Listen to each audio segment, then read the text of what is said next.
So here we have the Mini 3-door hatchback on a 62 plate. I'm going to start off by showing you around the outside of the car, and then we'll hop in and run through some controls on the inside. From the outside, you can see it's got alloy wheels and 3 doors, as I mentioned already. We'll start off inside the boot and then work our way around the rest of the car from there. As we approach the back of the car, you can see that given the size of it, we have plenty of boot space, along with that 50-50 split folding rear seat, should you wish to increase this space even further.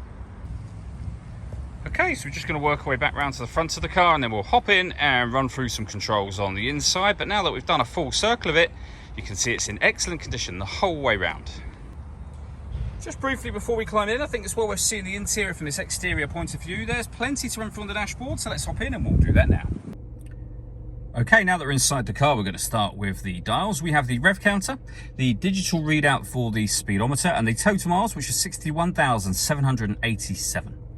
Over in the centre, we have the main speedometer for the car. This is also where you'll find your fuel gauge, and then the radio controls just here. So down the bottom, if you hit mode, you'll see that this car has got an AM/FM tuner, DAB radio, a CD player, auxiliary input, and USB input as well. If you press the menu button, from here you can pair up your phone in order that you can make and receive phone calls. We've got the onboard trip computer. You can configure things like the time and date, and then you have useful phone numbers for Mini customer services, etc. all on there as well. Working our way down from that, we have the CD player and then climate control. So you can adjust the temperature, you can increase and decrease the fan speed, you can determine where you'd like the air to be distributed, and when you're happy with those settings, that button turns your air conditioning on. Same button again will turn that off. That one will turn the rear heated screen on and off.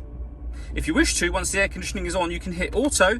The car will now take control of the direction of the air and the fan speed to maintain the temperatures that you've asked for, temperature you've asked for here. To override that, just press auto again.